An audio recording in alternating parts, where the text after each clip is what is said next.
საღამომშვიდობისა თქვენ უყურებთ იმედი ლაივს გიორგი ფუტკარაძესთან და მაგდა ანიკაშვილთან ერთად. მოგესალმებით დღის ბოლოს ვაჯამებთ ყველაზე აქტუალურ ამბებს. დასავლეთ საქართველოში სტიქიასთან ბრძოლა გრძელდება, ყველა სახელმწიფო უწყება ისევ საგანგებო რეჟიმში მუშაობს. ნედი და USAID ისევ ამხილეს ნაცნობი სცენარი, ნაცნობი მიზნები, მისი ამჯერად პოლონეთის მთავრობის დამხობა იყო. სტიქიის შედეგების სალიკვიდაციო სამუშაოები 24 საათიან რეჟიმში მიმდინარეობს, განსაკუთრებული ყურადღების ცენტრშია გურია. პრემიერის გადაწყვეტილებით 140 ტონა სურსათი და პირველადი მოხმარების პროდუქტი უკვე გაიგზავნა რეგიონში და დაზარალებულ მოსახლეობას სამივე მუნიციპალიტეტში გაუნაწილდება. კრიტიკულ უბნებზე მობილიზებულია დამატებითი ტექნიკა, იწმინდება გზები ყველაზე რთულ ლოკაციებზე. მეხანძრე მაშველები და თავდაცვის ძალები სპეციალური თოვლმავალი საშუალებებით გადაადგილდებიან. მოსახლეობის დახმარების პროცესში დრონების გამოიყენება. ინტენსიურად მიმდინარეობს ელექტროენერგიის აღდგენის და ბუნებრივი აირით მომარაგების პროცესი. მცირე რჩება იმ აბონენტების რიცხვი, ვისაც ტენი და გაზი ჯერ კიდევ არ მიეწოდება. ბათუმში გზების ძირითადი ნაწილი გაწმენდილია, აღდგა საზოგადოებრივი ტრანსპორტის მოძრაობა. გაუმჯობესებულია მდგომარეობა ქობულეთის და ხელვაჩაურის მუნიციპალიტეტებში, სადაც ახლა შიდა სასოფლო გზების გაწმენდაზე მუშაობენ. ანალოგიური სამუშაოები მიმდინარეობს იმერეთში, რეგიონის მაღალმთიან სოფლებში, სადაც თოვლის საფარი ჯერ კიდევ მაღალია, ადგილობრივ ხელისუფლებას და მაშველებს კომუნიკაცია აქვთ ყველა დასახლებულ პუნქტთან. დასავლეთ საქართველოში არ შეფერხებულა მოსახლეობის სამედიცინო მომსახურება. სპეციალური საშუალებებით აღჭურვილი ბრიგადები პაციენტებს ადგილზეც უწევდნენ დახმარებას და საჭიროების შემთხვევაში ხდებოდა მათი ჰოსპიტალიზაციაც. აი ამ საგანგებო ვითარებაში სიცრუის და პოპულიზმის რეკორდი მოხსნა. რადიკალურმა ოპოზიციამ დღესაც გავრცელდა დეზინფორმაცია არარსებული დაშავებულების შესახებ. გასაქირავებელ ტრაქტორებს სოციქსელში ეძებდნენ ლელოს ლიდერები, ზოგი კამერების წინ პოზირებდა არტისტულად, ზოგიც ისტერიული სტატუსებით ცდილობდა სტიქიასა და დიდ განსაცდელზე პოლიტიკური ქულების დაწერას. რადიკალური ოპოზიციის აგონია სტიქიური მოვლენების ფონზე გამწვავდა, რადგან სალომე ზურაბიშვილის დაპირებული საარჩევნო გეგმა სინამდვილეში ლოზუნგების ნაკრები აღმოჩნდა, რითაც მხარდამჭერები უკმაყოფილო დარჩნენ. სიტუაციის განეიტრალება გვარამია მსცადა და ამ ურჩეველს შეტევაზე გადასვლას დაჰყვირდა, თუმცა ნაცმოძრაობის პროკურორსაც ფუჭი ტყვიები აღმოაჩნდა. უფრო პრაგმატული გზით სიარული მიშა მშვილდაძემ აირჩია, რომელმაც ევროკავშირის ქართული წარმომადგენლობა Facebook-ზე მონიშნა 120 მილიონი მოსთხოვა და ჯოზეფ ბორელის დაპირება გაახსენა. ფული არ დარიცხულა, მშვილდაძემ უხერხულია დაპირება და ასე გადაგდებაო. პასუხი არავის გაუწია, მათ შორის არც ევროკავშირის ელჩს, რომელმაც ამჯერად კახეთში გამართა შეხვედრა. ამ აქტივობას ხელისუფლება ადგილობრივი თვითმმართველობის არჩევნების სამზადისს უწოდებს. რადგან შიდა რადიკალური აქტორები დასუსტდნენ, მხარდაჭერას გარე აქტორები ცდილობდნენ, ჯერ იყო და ერთდღიანი გასამხნევებელი ვიზიტით. რასა იუკნევიჩიანემ შემოიარა, შემდეგ ბრიტანეთის თემთა პალატაში ბიზინა ივანიშვილისთვის სანქციების დაწესებასა და აქტივების გაყინვაზე იმსჯელეს, თუმცა ივანიშვილს ბრიტანეთში ქონება არ აქვს. ამავე ხელისუფლებამ შანტაჟის მორიგ ფაქტად შეაფასა. კოლექტიური ნაცმოძრაობის ამ ფუჭ თვით აქტუალიზაციას ერთი კომიკური პარადოქსი ამხელს. ახალ არჩევნებს ითხოვენ, თუმცა რასაფუძვლით იწუნებენ უკვე ჩატარებულს, ვერაფრით ასაბუთებენ. არჩევნების სავარაუდო გაყალბების საქმეზე გამოკითხვები გრძელდება, თუმცა ოპოზიციის თუ მასთან აფილირებული NGO-ების ეგრეთ წოდებული მტკიცებულებები გაჭრილი ვაშლივით გავს ერთმანეთს დარღვევების შესახებ ინფორმაცია მედიით მოისმინეს. პროკურატურა ამ დრომდე ითხოვს ოპოზიციის ეჭვების დადასტურებას, თუმცა ნული ფაქტი, ნული მტკიცებულება გვახსენებს პრემიერი და იქვე განმარტავს, რომ რაც ბუნებაში არ არსებობს, ის ვერც დამტკიცდება. სამაგიეროდ ირაკლი კობახიძე სხვა საქმის გამოძიების მნიშვნელობაზე ამახვილებს ყურადღებას. სტრასბურგის სასამართლოში 20 ივნისის მოვლენების განხილვა მმართველი გუნდის კითხვები კიდევ უფრო აქტუალური გახადა. რატომ არ მოხდა პარლამენტზე თავდასხმის მოგერიება უფრო რბილი ფორმით? რატომ დადგა მძიმე შედეგები კონკრეტული ადამიანებისთვის? რაც ძალიან სამწუხარო მოვლენა იყო. ანალოგიური კითხვები დაისვა ადამიანის უფლებათა ევროპულ სასამართლოში მოსამართლებმა. შტურმზე რეაგირება სრულად ლეგიტიმურად მიიჩნიეს, თუმცა სწორად იყო თუ არა დაგეგმილი პოლიციის მოქმედება. ამ კითხვას ევროპული სასამართლოს აზრით პასუხი უნდა გაეცეს.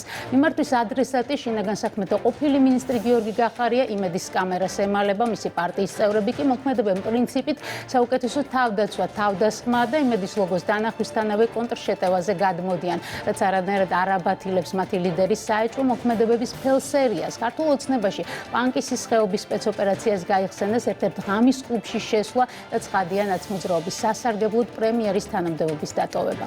ახალი სკანდალი, ახალი ინფორმაცია გაფლანგულ მილიარდებზე და უმსხვილესი ამერიკული ფონდების USAID-ის და NED-ის უცვლელი მისია სხვადასხვა ქვეყანაში არასასურველი ხელისუფლებების დამხობა. სცენარი საქართველოსთვის კარგად ნაცნობია. ამჯერად მოვლენების ეპიცენტრშია ევროკავშირის და ნატოს წევრი პოლონეთი. მილიონები იხარჯებოდა პოლონეთის მმართველი პარტიის ძირის გამოსათხრელად. პოლონური მედიის ინფორმაციით ორივე ფონდი USAID და NED აფინანსებდნენ კამპანიას, რათა მომხდარიყო პოლონური საზღვრების უსაფრთხოების დისკრედიტაცია.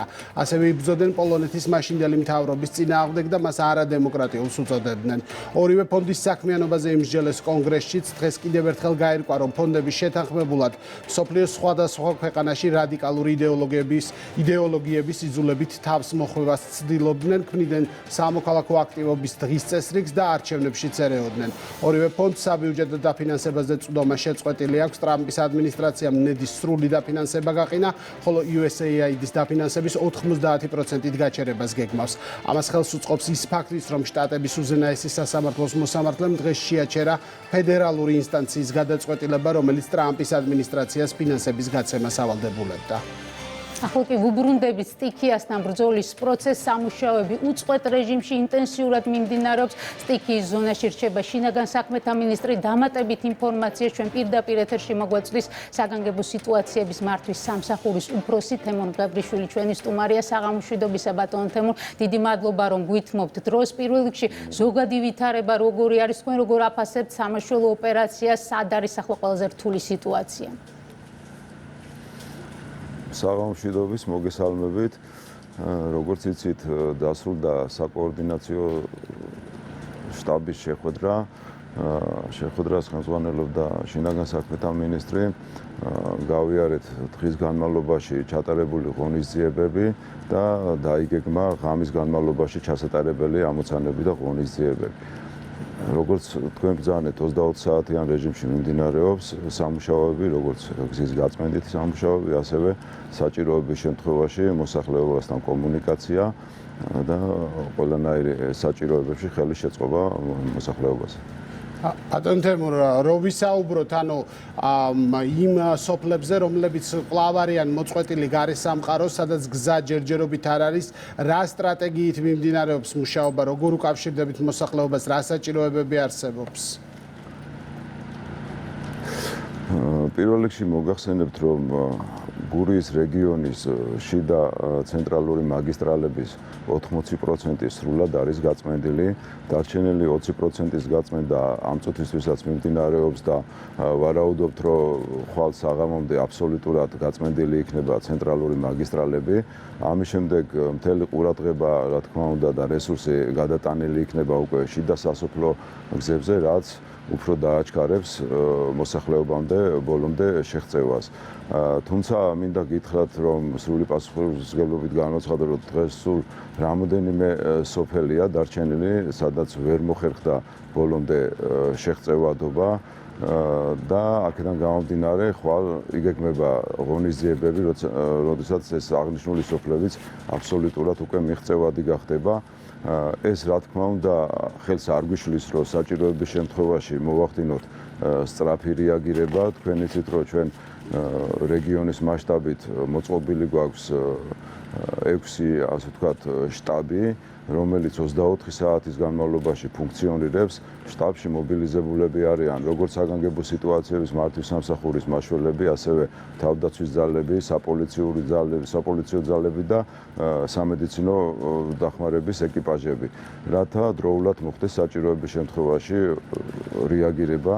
ეს იქნება საკვების მიწოდება, მედიკამენტების მიწოდება თუ სხვა საჭირო აუცილებელი ღონისძიებების ჩატარება. ამან ძალიან დიდი შედეგი გამოიღო, რაც მოსახლეობისგანაც მოდის ამაზე, რა თქმა უნდა, დადებითი გამოხმაურება და ეს კიდევ მეორე 24 საათის განმავლობაში ადგილზე მობილიზებულები ვართ. სამედიცინო დახმარებას რაც ეხება, ვრცელდება ინფორმაცია იმის თაობაზე, რომ პრინციპში აქამდე რაიმე შეფერხება მოსახლეობის დახმარების კუთხით არ ყოფილა და ვისაც კი სჭირდებოდა სამედიცინო დახმარება, მედიკოსებმა მოახერხეს და გაუწიეს ეს მომსახურება ადგილზე თუ ჰოსპიტალიზაციის შემთხვევები. აი უფრო დეტალურად რო გვიამბოთ ამის თაობაზე, როგორ ხერხდება ეს ყველაფერი? მოგახსენებთ, ამ ხნის განმავლობაში 100-ზე მეტი საევაკუაციო ღონისძიების ჩატარება მოგვიწია. უპრობლემოდ, ასე ვთქვათ, ყველანაირი საშუალება, საჭირო რაოდენობა ცოცხალი ძალის მობილიზებულია, როგორც მოგეხსენებათ. იმ სოფლებში, სადაც ვერ მოხერხდა გზების საშუალებით მისვლა და მიახლოება, ჩვენ ვახერხებთ ამ ყველაფერს თოვლ-მავლების საშუალებით და სპეციალური აღჭურვილობების საშუალებით. ეს ყველაფერი მიმდინარეობს 24 საათის განმავლობაში, კიდევ ერთხელ ვიმეორებ, ასე რომ მსგავსი საკითხი და მსგავსი პრობლემა ამ ეტაპისთვის ჯერ არ დაფიქსირებულა. თუ ვინმე სადმე რაიმე სამედიცინო დახმარება იქნებოდა თუ კვებით თუ შეშით უზრუნველყოფა, მსგავსი პრობლემები ამ ეტაპზე არ დაფიქსირებულა. ვისაუბროთ ევაკუაციის საჭიროებებზეც, რომ მოგვიყვეთ, თუ შეიძლება არის თუ არა ახლა საჭიროება, რომ მოსახლეობის რაღაც ნაწილი იქნეს ევაკუირებული, იმიტომ რომ სოციალებში ძალიან აქტიურად ვრცელდებოდა მსგავსი ტიპის ინფორმაცია, ადასტურებთ თუ არა მსგავსი საჭიროების არსებობას. ითხოვს თუ არა საერთოდ? რა თქმა უნდა, ხდება კი, რა თქმა უნდა, იყო ამის საჭიროება, თუმცა არ არის ეს ძალიან ხშირი შემთხვევები. დღეს სულ რამოდენიმე შემთხვევა ქონდა მსგავსი საჭიროების, რაზეც მოხდა მყისიერი რეაგირება. ყოფნით თუ არა ადამიანური რესურსი და ასევე სპეციალური ტექნიკა, რაც არის საჭირო იმისთვის, რომ ადეკვატურად უპასუხოთ იმ საჭიროებებს, რაც აქვს ახლა მოსახლეობას, თუ დამატებითი ძალების მობილიზება გახდება საჭირო. დღეის მდგომარეობით კიდევ ერთხელ მინდა ხაზი გაუსვა დამატებითი რესურსის, როგორც ცოცხალი ძალის, ისე რაიმე ტექნიკის აბსოლუტურად აღარ დგას, გამომდინარე იქიდან, რომ ძირითადი გამოწვევები, ის კრიტიკული ეტაპი გადალახულია, აქედან გამომდინარე ზედმეტი დამატება რაიმე ძალის ან ტექნიკის უკვე აღარ საჭიროებს. და რაც შეეხება სამედიცინო სამსახურის მუშაობას, ერთის მხრივ გვესმის ის სირთულეები, რომელიც თან ახლავს ამ პროცესს, თუმცა საინტერესოა როგორ ხერხდება ამ ადამიანებისთვის სამედიცინო დახმარების მიწოდება, თუ იყო შემთხვევები, როდესაც ადამიანების გადმოყვანა დაჭირდათ მაშველებს, აი ამ თემაზე რა შეგიძლიათ გითხრათ? ან რამდენად ხშირია მსგავსი მოთხოვნა? როგორც მოგახსენეთ, დაახლოებით 100-ზე მეტი საევაკუაციო ღონისძიების ჩატარება დაგჭირდა. აქედან 21 ბავშვის გამოყვანა. ეს არ იყო მხოლოდ სამედიცინო კუთხის საჭიროებები, ზოგადად იყო უბრალოდ გამოყვანის საჭიროება ჩარჩენილი, ვინც იყო და ვინც ჩათვალა საჭიროდ, რომ ეს საჭიროებოდა გამოყვანა. თუმცა კიდევ ვიმეორებ, სამედიცინო კუთხით ეს მაშველების დახმარებით, თავდაცვის ძალების დახმარებით ვახერხებთ ექიმების ადგილებზე შეყვანას და შესაბამისად იღებენ სამედიცინო დახმარებას ის ადამიანები, ვისაც ეს საჭიროებათ. ასევე მედიკამენტების მიწოდება რა თქმა უნდა. დიახ, როგორც ვიცით, გავრცელდა არაერთი ცრუ ინფორმაცია დაშავებულების, ჩარჩენილი ადამიანების შესახებ. რამდენად პრობლემას გიქმნით ასეთი ტიპის დეზინფორმაცია? თუ შეგიძლიათ რაიმე მაგალითი დაგვიცახულოთ, სადაც რესურსი დაიხარჯა იმის გამო, რომ უბრალოდ არასწორი ინფორმაცია იყო გავრცელებული. დიახ, ნუ სამწუხაროდ ამ შემთხვევაშიც ძალიან ბევრი არასწორი ინფორმაცია გავრცელდა.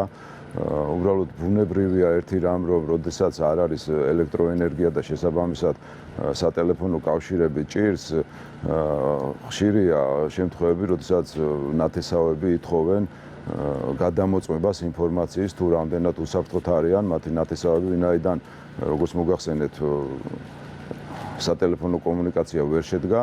დღესაც ქონდა მსგავსი ფაქტები, მოხდა გადამოწმება და უკავშირის შემდეგ, მოხდა დაკავშირება ადამიანებთან და აუხსენით, რომ ყველაფერი იყო რიგზე, არანაირი საჭიროება, არანაირი სირთულეები, არანაირი პრობლემები იმ კუთხით, რომ ვინმეს დაჭირდა რაიმეს სახის პრობლემის მოგვარება და ვერ შევძელით მსგავსი ინფორმაციები არ ვადასტურებ, რომ დაფიქსირებული იყოს. თუმცა კიდევ ვიმეორებ, არის არასწორი ინფორმაციების გავრცელება და ვცდილობთ მაქსიმალურად, რომ ჩვენი სრულ ყველაფერი გავაკეთოთ, რომ მსგავსი სიტუაციები თავიდან ავიცილოთ. ვისაუბროთ მოხალისეებზეც, ჩვენ ნახეთ Facebook-ში არაერთი აქტივობა, სადაც ადამიანები ჯგუფებად იკრიბებოდნენ. თუ აქვთ მათ თქვენთან კოორდინაცია, მოგვიყევით მათ მუშაობაზე, რა შეგიძლიათ რომ გითხრათ?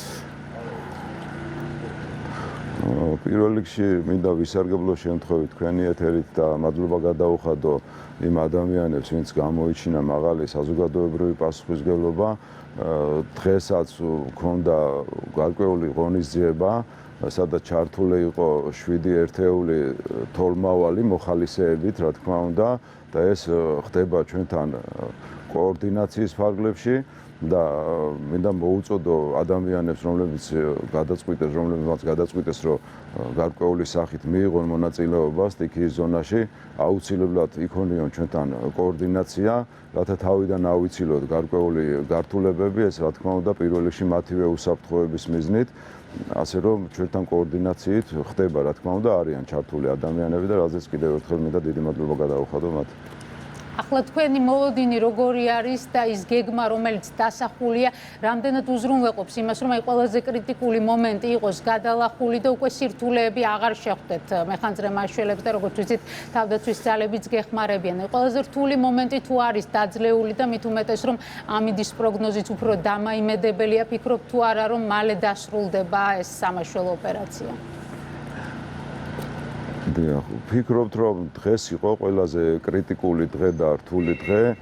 დღეს ფაქტიურად შეიძლება ითქვას, რომ გადატეხილია პრობლემა და ის სულ რამოდენიმე სოფელი, როგორც თავშივე აღვნიშნე, რომელიც ჯერჯერობით კიდევ ვერ მოხდა შეღწევა, თუმცა ეს არ ნიშნავს იმას, რომ არ გვაქვს ჩვენ ინფორმაცია შიგნით არსებულ სიტუაციაზე, ამ მხრივ ბოლომდე ვფლობთ ინფორმაციას და ვაკონტროლებთ სიტუაციას და აქედან გამომდინარე სირთულეებს აღარ ველოდებით, ძირითადი კიდევ ვიმეორებ, რომ კრიტიკული დღე იყო დღევანდელი დღე ხვალიდან უკვე ეს დარჩენილი როგორც ცენტრალური მაგისტრალის გასუფთავება და გაწმენდა, ასევე ის მიუწვდომელი სოფლები ხვალ ბოლომდე იქნება დაძლეული. მადლობა, თემურ ბღებრიშვილი საუბრობდა იმედი ლაივში საგანგებო სიტუაციების სამსახურის ხელმძღვანელი, ის გურიიდან გვერდებოდა, ახლა ჩვენ იმერეთში უნდა გადავინაცვლოთ, საიდანაც ჩავთვალთ ზვიად შალამბერიძეს, ქართული ოცნების დეპუტატს, რომელიც გვეტყვის თუ რა ვითარება არის იმერეთის რაიონებში. ბატონო ზვიად, მოგესალმებით.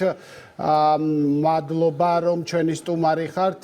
გთხოვთ მოგვიყევით ზოგადად რა ვითარება არის იმ რაიონებში, რომლის დელეგატიც თქვენ ბრძანდებით. მანამდე კი მაყურებელს შევახსენებთ, რომ ზესტაფონი ბაღდათი თერჯოლა ტყიბულის დელეგატი ბრძანდებით. ანუ ამ რაიონებში რა სიტუაცია არის? ახლა როგორ აღწერდით ვითარებას?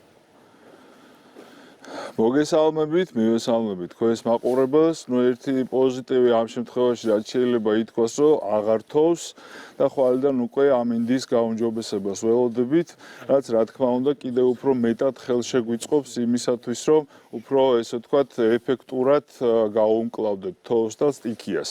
ეხლა როგორც იცით, იმერეთში ყველაზე კრიტიკული 12 მუნიციპალიტეტიდან 5 მუნიციპალიტეტში იყო სიტუაცია, ამ 5-დან 2 არის ასე ვთქვათ, ჩემს სამაჟორიტარო ოლქში, ეს არის ზესტაფონი და ბაღდათი და ჯამში რა თქმა უნდა, ეხლა ჩვენ ბოლო დღეების განმავლობაში საერთოდ არც გაჩერებულ არის ტექნიკა, არც შესაბამისი სამსახურები და შევძელით ის, რომ ჯამში 174 სოფლიდან 23 სოფელიღა დაგვრჩა, სადაც ცენტრალური გზა არ არის, ესე ვთქვათ, გაწმენდილი და სადაც რა თქმა უნდა ხვალ საბოლოოდ დღის ბოლომდე ყველგან გავწმენთ. ასე რომ ხაზი მინდა გაუსვა იმას, ცოტა ესეთი სპეკულაციური განცხადებები კეთდებოდა დღესაც და გუშინაც, რომ თითქოს მთავრობა და ხელისუფლება და ადგილობრივი ხელისუფლება დიდად არაფერს არ აკეთებს და ეხა რეალურად თუ იმჟელებთ იმაზე, რომ თოვლი ყველგან ერთნაირად მოვიდა და შევძელით ის, რომ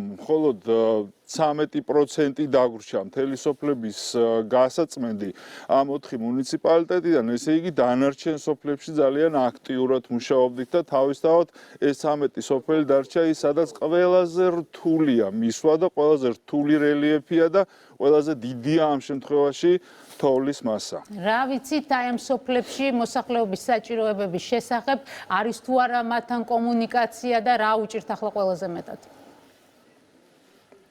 აბსოლუტურად ყველა სოფელთან გვაქვს კომუნიკაცია, ყველა სოფლის რწმუნებულთან, რა თქმა უნდა, ყველა სოფლის მაჟორიტარ დეპუტატთან და ყველასთან გვაქვს სატელეფონო კომუნიკაცია, ვისთანაც შეიძლება რაღაც ისეთი პრობლემები იყოს. ყველაზე მთავარი იყო ის, რომ მოსახლეობა, რომელიც ასე ვთქვათ, რომელიც საჭიროებს დიალიზის მომსახურებას, მათი გამოყვანა მომხდარიყო დროულად ამ სოფლებიდან და მათ შორის იმ ჩაკეტილი სოფლებიდან, რომელზეც ქონდა საუბარი და რა თქმა უნდა, ჩვენ ყველა მიმართულებით, როგორც მედიკამენტების, როგორც დიალიზის, როგორც საკვების მიმართულებით, ჩვენ დროულად რეაგირებდით და რა თქმა უნდა, ამ დღეებშიც თავისთავად ჩვენი მოსახლეობის გვერდით ვიქნებით.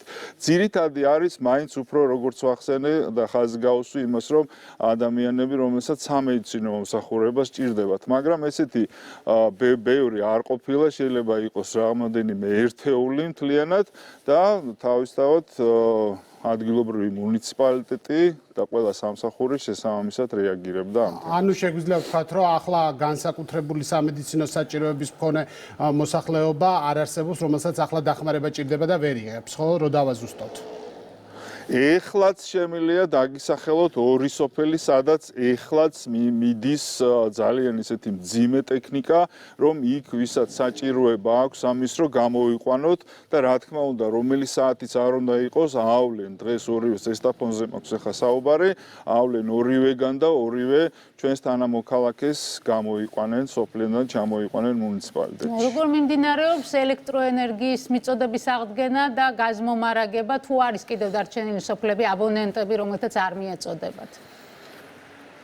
სამწუხაროდ არის, კი ბატონო, დაახლოებით 1500 აბონენტია ამ 4 მუნიციპალიტეტში, რომელსაც ამ წუთში არ აქვს ელექტროენერგია, ამ 1500-დან მხოლოდ ზესტაფონშია 1200 და რა თქმა უნდა, ეხა უფრო დიდი იყო გაცილებით რაოდენობა, მაგრამ ამ შემთხვევაში ენერგოპრო ძალიან აქტიურად მუშაობს და გვემუშავება და ყოველ წუთიერად შეიძლება ითქვას, რომ აბონენტების რაოდენობა მცირდება. უფრო კარგი მდგომარეობა გვაქვს ამ შემთხვევაში გაზის მიმართულებით, იმიტომ რომ ეხლა ამ წუთში დაახლოებით კი არა, ზუსტად 80 აბონენტია მხოლოდ და მხოლოდ ამ 4 მუნიციპალიტეტში დარჩენილი, ვისაც არ აქვს გაზმომარაგება და ვისაც რა თქმა უნდა აღუდგება ხვალან ზეგ.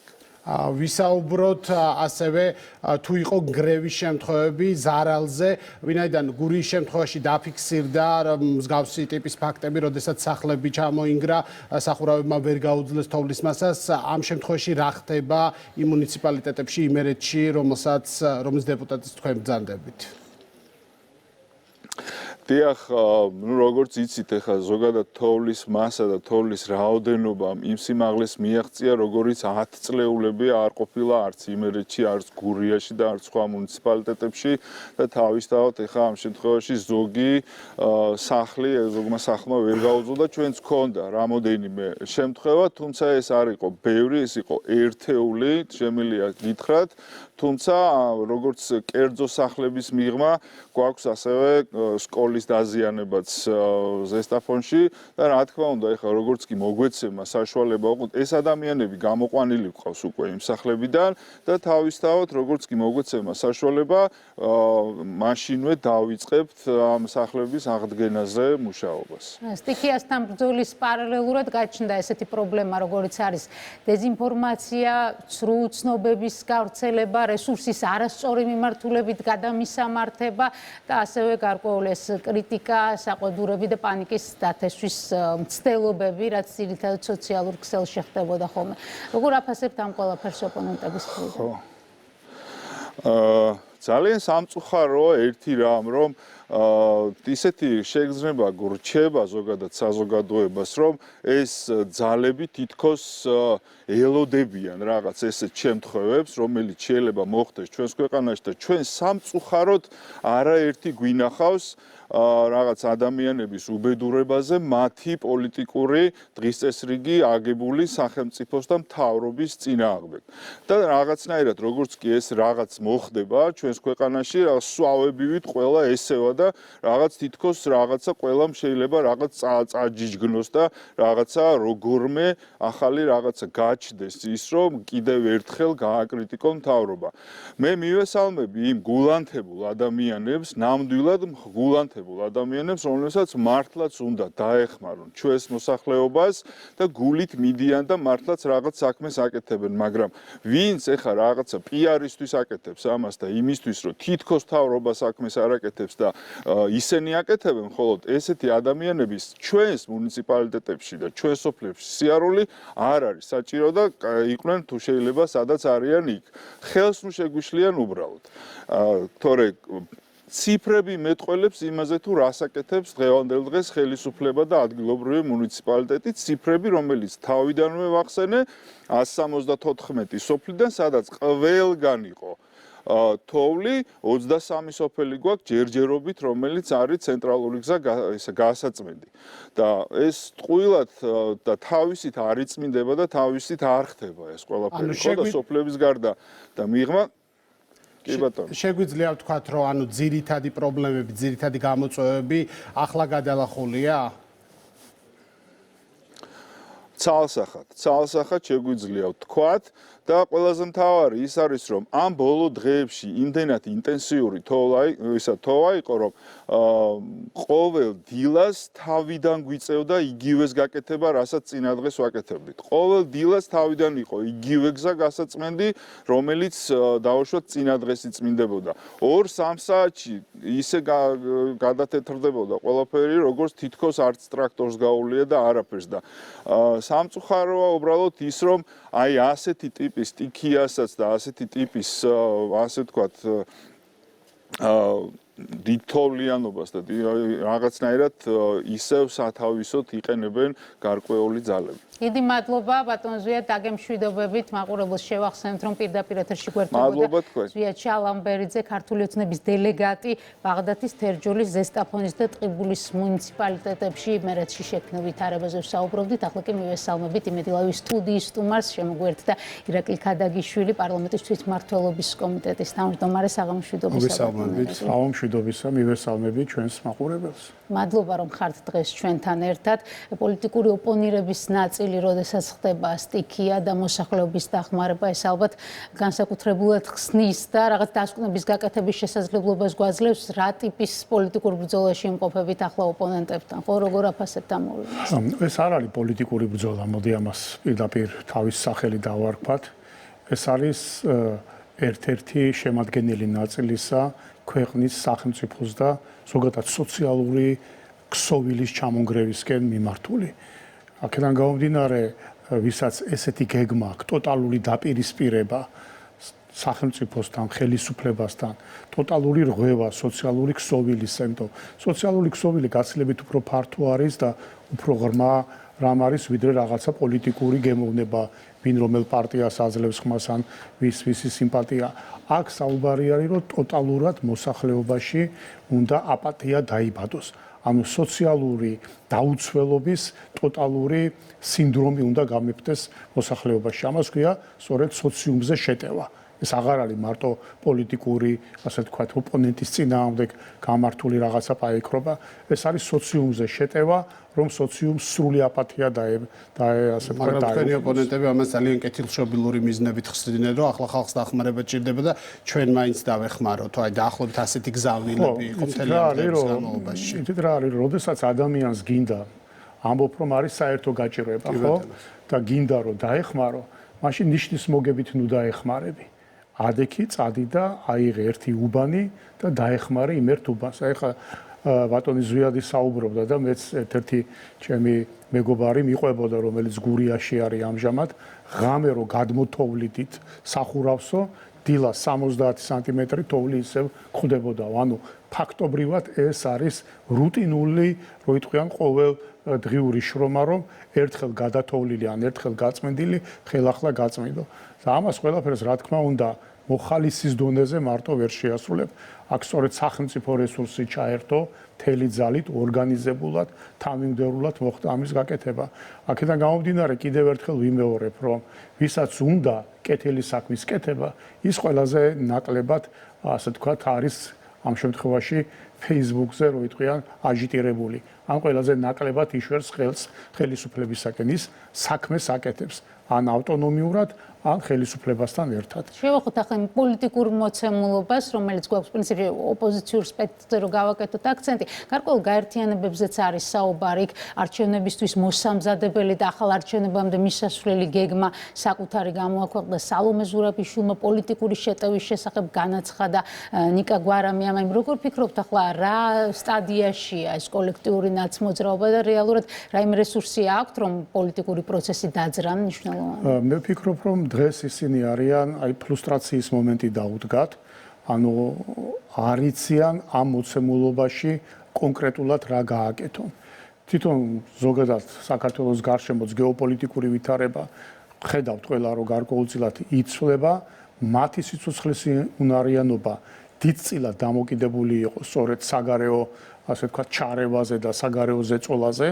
ამიტომ ეს საგარეო ზეწოლას დღეს აღარ აქვს ისეთი მძაფრი ფორმა, როგორიც აქამდე ქონდა, გარკვეული ყველასათვის კარგად ცნობილი მოვლენებიდან გამომდინარე, ამიტომ დღეს მათ ძალიან დიდი დაბნეულობა აქვთ.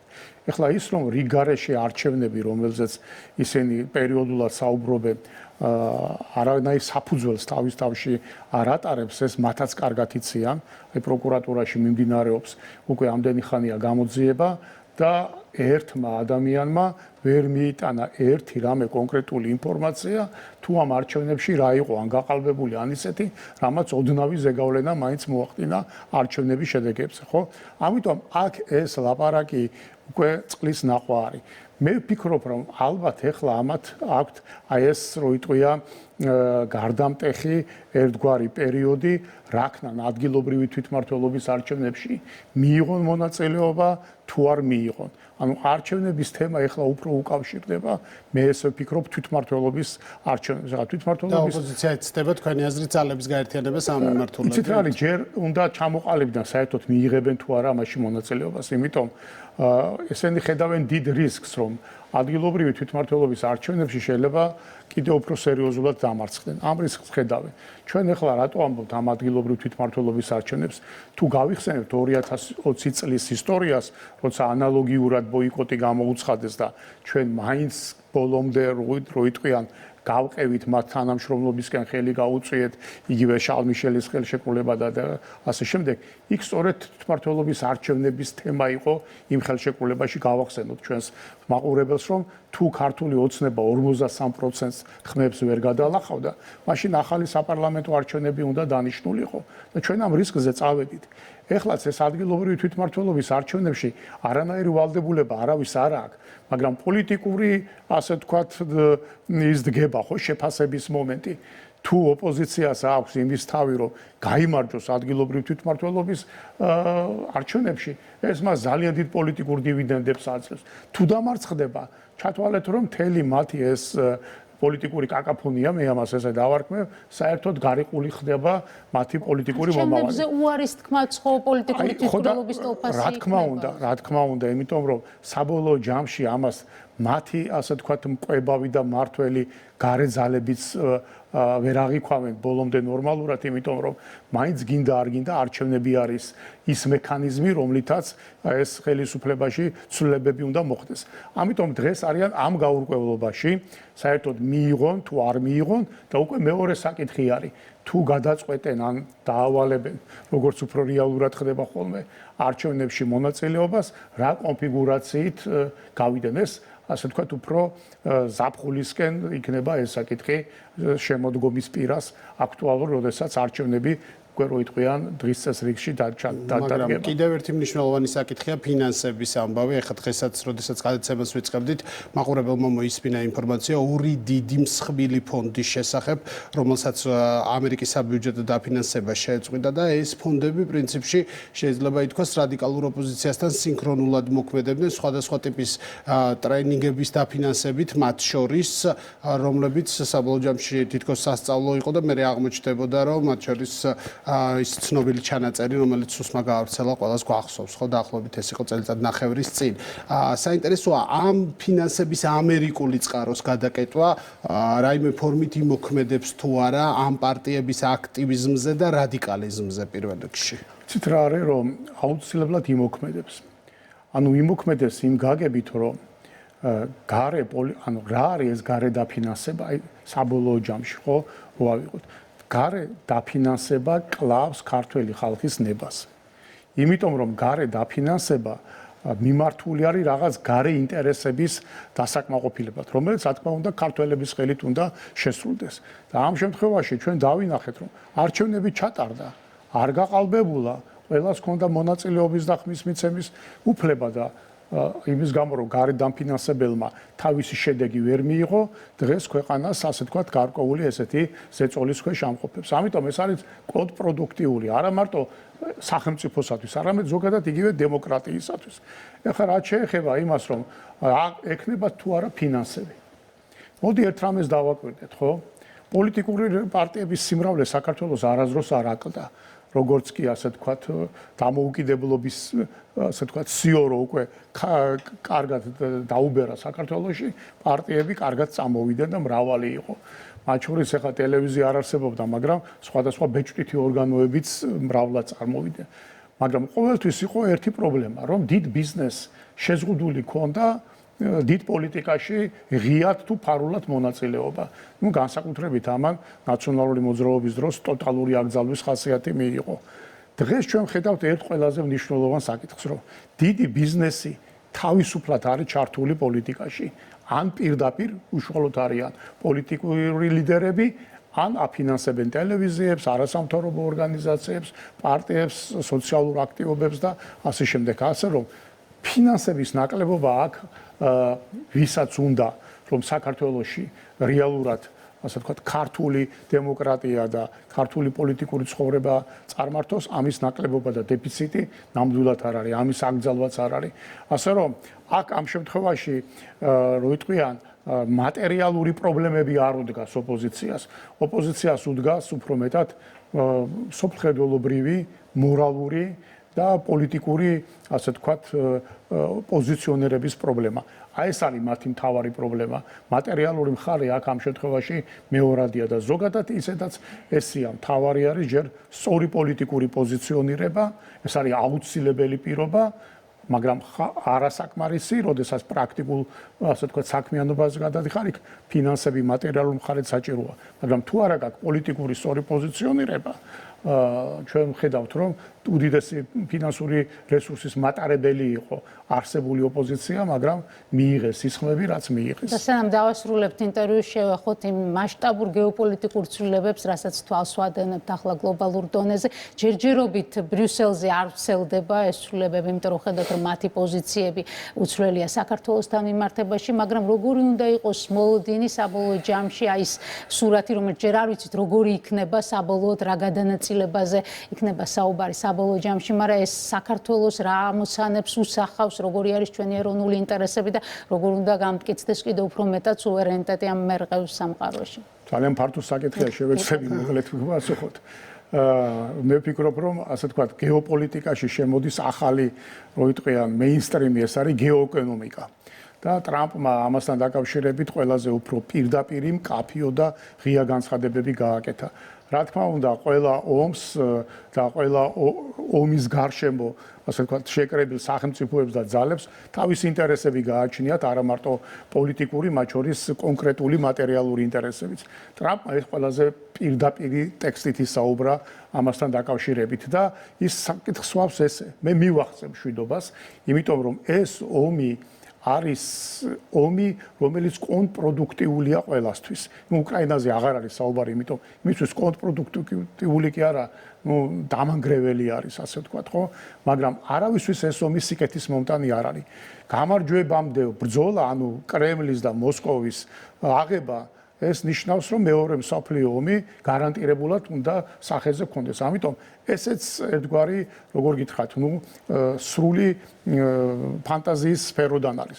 აქედან გამომდინარე, ტრამპს ეს ყველაზე კარგად ესმის და მიდის პირდაპირ მოლაპარაკებაზე იმასთან, ვინც არის ამ ომის ორი სხვადასხვა ძლიერი მხარე. ერთი რუსეთი, როგორც აგრესორი და მეორე ამერიკა, რომელიც ამ ომში თავის ინტერესებს ატარებდა და ამ ომის, ასე ვთქვათ, დროს უკრაინის მთავარი სპონსორი იყო. ამიტომ ეს ორი იწყებენ მოლაპარაკებას და ტრამპი ეუბნება ახლა თან ევროპას, რომ თქვენ ავტონომიურობის ხარისხი უნდა გაზარდოთ.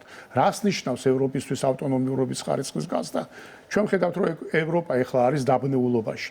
გარკვეული შიდა რო იტყვიან, ეს გაურკვევლობა აქვთ, ახალი რეალობა, ნატოს დონეზეც ეუბნება, რომ თქვენ ამ ნატოს ფარგლებშიც კი განსაკუთრებული წვლილი უნდა გქონდეთ კონტინენტის, ანუ თქვენი თავის დაცვის საკითხებში. ეს იმას ნიშნავს, რომ ევროპას მოუწევს ძალიან დიდი გადალაგება თავისი პოლიტიკისა. ევროპაში პოლიტიკის გადალაგება წარმოუდგენელია იმ გზის გავლის გარეშე, რა გზასაც დღეს გადის ტრამპი, ანუ ლაგდება რუსეთთან ურთიერთობაში. ევროპის კონტინენტზე ევროპული უსაფრთხოების მეტნაკლებად დალაგება წარმოუდგენელია რუსეთთან ურთიერთობის ამა თუ იმ ფორმით დალაგების გარეშე. ეს არის მოხსნის თუ არა წნეხს საქართველოს. ეს არის ევროპის ისტორია. ანუ ფაქტობრივად რაც რუსეთი გახდა ევროპაში ფაქტორი, ანუ ეს მე-18 საუკუნის პირველი ნახევრის შემდეგ, ხო, 1700 აი პეტრეს შემდეგ, ხო, ყოველთვის რუსეთი ევროპისთვის იყო ფაქტორი, თანამონაწილე ფაქტორი იყო. ყველა დიდი თუ საშუალო, ასე ვთქვათ, ზომის მსოფლიო თუ სხვა კონფლიქტებში. აქედან გამომდინარე, ევროპას სხვანაირი არჩევანი არ აქვს, იმიტომ გეოგრაფია არის ესეთი ყველაფერს, რომ თავი დავანებოთ. აი ეკონომიკაზე რო არაფერი აღარ ვისაუბროთ. ამიტომ აი ეს გადალაგება მოხდება. რო თქვი გეოეკონომიკა, ეს იმას ნიშნავს, რომ ალბათ ყველაზე საუკეთესო სცენარი, რომლისკენაც ჩვენ უნდა მივისწრაფოდეთ, თუმცა ეხლა ჩვენ ძიდი ძალისხმევის გაწევა არ შეგვიძლია, მაგრამ იმ ძალისხმევის გაწევა შეგვიძლია, რომ დავანახოთ დიდ მოთამაშეებს, რომ საქართველო და საქართველოს სახით სამხრეთ კავკასია უნდა იყოს სწორედ გეოეკონომიკის არეალი და არა გეოპოლიტიკური დაპირისპირების არეალი. ეს არის ის, რაც საქართველოს მისცემს განვითარების ყველაზე უფრო დიდ პერსპექტივას და დიდ საშუალებას. დიდი მადლობა, ირაკლი ქადაგიშვილი, პარლამენტის თვითმმართველობის კომიტეტის თავმჯდომარე იყო ჩვენი სტუმარი. ვაგრძელებთ პირდაპირ ეთერს, ახლა გიორგი გამსახურდია უნდა მოვიწვიოთ სტუდიაში, მასთან ერთად ვისაუბრებთ ქვეყანაში არსებულ პოლიტიკურ ვითარებაზე, ვისაუბრებთ იმ გლობალურ გამოწვევებზე, რომელსაც ახლა როგორც კონტინენტზე, ასევე მსოფლიოს მასშტაბით ხვდებით და მოგესალმებით გიორგი, მადლობა რომ ჩვენთან ერთად ხართ. დავიწყოთ საუბარი იმ სიტუაციით, რაც ქვეყანაში გვაქვს და განსაკუთრებით ოპოზიციურ სპექტრში არჩევნების წაგების მერე ეს ადამიანები პრინციპში ცდილობენ რომ სტიქია იქნება თუ ტრაგედია, ყველაფერი რაღაცნაირად პოლიტიკური ქულების ჩასაწერად გამოიყენონ და რაღაცნაირად სიტუაცია გარდატეხონ ამ ოქტომბრის მარცხის შემდეგ. აი როგორ უყურებთ ამ მდგომარეობას, რაც ახლა ქვეყანაში განსაკუთრებით პოლიტიკურ ოპოზიციურ სპექტრში ნაციონალურ მოძრაობაზე და მასთან ასოცირებულ სხვა პარტიებზე, მე მაგათ კოლექტიურ ნაციონალურ მოძრაობას ვეძახე. ეს ყველა უბედურების გამოყენება თავის ესე ვთქვათ სასარგებლოდ, ეს მაგათ ჩვეულებრივი ხელწერა. ის კი არა რომ ამ ნებისმიერ უბედურებაში რა თავისი წვლილი შეიტანონ იგივე ამ სტიქიური უბედურებისას გაჭირვებულ ხალხზე დასახმარებლად, ამას იყენებენ რომ რაღაცნაირად მოხდეს ამათი რეანიმირება. მაგრამ უკვე მე რამდენი არჩევნებია, ხო? რომ მაინც მიდიან და ამ კედელს ურტყავენ თავს, ხო? და რეალური შედეგი, ხო, აი ბატონი ირაკლიც რო საუბრობდა, ჩანს არჩევნებზე, ხო? აი რო იძახიან 300,000 კაცის რაღაც, ანუ ლოჯისტიკურად მე დაიწყეს ლევანის ბულინგი მაგაზე სახალხო დამცველის, რომ ეს რატო თქვა. ანუ პირიქით რო ეთქვა, ყույლი რო ეთქვა, როგორც მაგათი ამფსონები იძახიან, მაშინ კაი ადამიანი იქნება. თქვენ წარმოგიდგენთ, რომ 300,000 კაციდან ერთი კაცი ვერ მივიდა პროკურატურაში 24 საათი ელოდებიან. და აი ამითი ამ რაღაც ტურბულენტურობას ისა რა ქვია, ქმნიან, ახლა თავიანთი დამფინანსებლები ბაიდენის ადმინისტრაცია წავიდა. ამ კაცმა, კაი კაცმა ფარდა ახადა თელ აი ამ რაღაც საშინელ სქემებს, აი ახლაც რაღაც SMS-ს ვკითხულობდი, რომ პოლონეთშიც რაღაც გარკვეული თანხები იხარჯებოდა. კი ეს ღია წყაროებში არის ნათქვამი, მაგრამ ხო იცით ხა ღია წყაროში რაღაცა რო იწერება თან ხლა პოლონური პრესა ისეთი არის საკმაოდ დიდი ისტორიის მქონე და საკმაოდ შრომატევადი, ნუ ესე იგი რაღაცა იყო, ხო, ეს ხო არ არის მოტანილი, ხო იძახდნენ რომ არ არსებობს deep state, ეს ჩვენი რაღაცა ფანტაზიის ნაყოფია, ხო? მაგრამ ფაქტი ხო არის, რომ ეს ხალხი აი ამ ხელა თანხებს ხარჯავდნენ არეულობისთვის და კონსერვატიული მთავრობების წინააღმდეგ, ხო? ასე ვთქვათ, აი ამ ლიბერალური წესრიგის, ხო? ეხლა უკვე აი ეს განოლდა, ამათ უკვე აღარავინ აღარ ელაპარაკება, იმიტომ რომ ის დამკვეთები წავიდნენ, ესენი ვინც დარჩენ, უკვე ამათი ნდობის ფაქტია, რომ ტიპებმა ვერაფერი ვერ გააკეთეს, შედეგი ვერ დაუდეს. და შესაბამისად, რავი, მე ესე მგონია, რომ რაღაცა სიურპრიზებს კიდე უნდა ველოდოთ რა. ახლაც ვისმენთ ხოლმე განცხადებებს, რომ ახალი არჩევნები კი არ არის მათი მოთხოვნა, ჯერ ხელისუფლება უნდა დაემხოს და შემდეგ უნდა ილაპარაკონ არჩევნებზე. გახსოვთ ალბათ რომ მაგდა რამდენჯერ გვილაპარაკია მაგაზე, რომ ამათ რო ეხა ჩვენ უთხრათ რომ მოდი ძმაო აგერ რაღაცა წვლილი შეიტანე შენი საქმეში, აიღე ეს მინისტრის პორტფელი რაღაცა გარკვეული პოზიცია არ წამოვლენ, მაგათ უნდათ გახსოვთ რო ვიძახდით რომ სრული ძალაუფლება და ამ სრული თავისი ძალაუფლების პირობებში თავისი ადმინისტრირებით ჩაატარონ, კი გახსოვთ როგორ სატარებდნენ არჩევნებს და დასვან იქ რაღაცა, რა ვიცი, აი გიორგი თარგამაძის ნაირი მარიონეტული ისა ოპოზიციის რაღაცა, ნუ არ აი ის როგორც იყო, ანუ აბსოლუტური ძალაუფლება უნდათ მაგათ.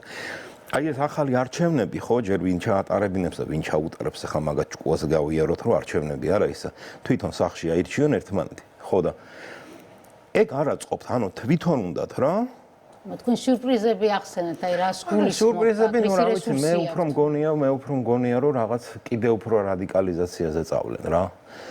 ეხლა ერთი გასვენება ხალხი არიან დარჩენილები, მაგრამ ნუ აი ეს რადიკალური ჯგუფები, აი ეს ახალგაზრდობაში და საზოგადოებაში ხარ რამოდენიმე დღით ვარ ჩამოსული და უკვე ვაკვირდები რა ის ზიზღს თესავენ ბოროტებას და აი რაც აი ამათი როგორ გითხართ ამათი ანუ ესენი არსებობენ აი მაგურბოვანტურობის პერიოდი მაშინ ნორმალურ შვიდობიან პროცესში მაგათა შანსი არ აქვთ და აი მაქსიმალურად შეეცდებიან პროვოკაციების სამართალდამცავებზე რა ვიცი თანამდებობის პირებზე თქვენ ჟურნალისტებზე თავდასხმები რომ აი ეს რაღაცნაირად აი ეს აგრესია და ნუ რა ვიცი აი ყველანაირ სცენარზე წავლენ.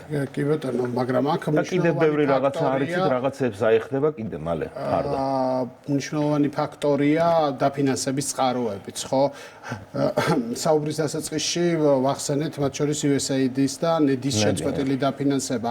თუმცა ეს რამდენად საკმარისი იქნება იმისთვის, რომ ეს რადიკალიზმის ნიშნული ქართული პოლიტიკიდან თუ არ გაქრება, მინიმუმ განახევდეს მაინც, იმიტომ რომ ჩვენ ვიცით ფონდები, რომლებიც მსგავსი ტიპის აქტივობებს კვლავ ხო, მაგრამ აი ლომის წილი მაინც იქიდან მოდიოდა დაფინანსების და ეს ძალიან შეეტყობა სურათს. ახლა ფაქტიურად ხო აი ესეთი დამთხევა ქართული ოცნების გუნდის და ტრამპის ადმინისტრაციის სოფხედველობა ესეთი დამთხევა ხო უიშვიათესია. ფაქტიურად ერთ ნარატივზე ვიჯექით და ერთ სალაპარაკოს ლაპარაკობდით და ანუ პოლიტიკურად სტრატეგიული პარტნიორებიც ვართ.